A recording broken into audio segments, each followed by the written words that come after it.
زمانی یک شخص مجوسی به مهمانی حضرت ابراهیم آمد. حضرت ابراهیم برایش گفت به یک شرط تو را میپذیرم، این که مسلمان شوی، در غیر این صورت برای تو غذایی نمیدهم. آن شخص آنجا را ترک کرد و رفت. بلافاصله خداوند متعال به حضرت ابراهیم وحی فرستاد که من 50 سال برای این شخص رزق و روزی دادم، برایش نگفتم که دینت را تغییر بده. زمانی که حضرت ابراهیم وحی را شنید، دوان دوان رفت و آن شخص را پیدا کرد و برایش یک مهمانی بسیار زیبایی گرفت.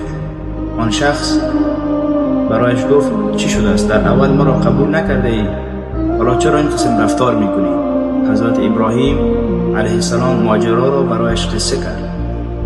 آن شخص اندکی تفکر کرد و گفت چقدر خداوند زیبا و قشنگی داری که به خاطر دشمنش دوستش را سرزنش می‌کند. و آن شخص مسلمان شد.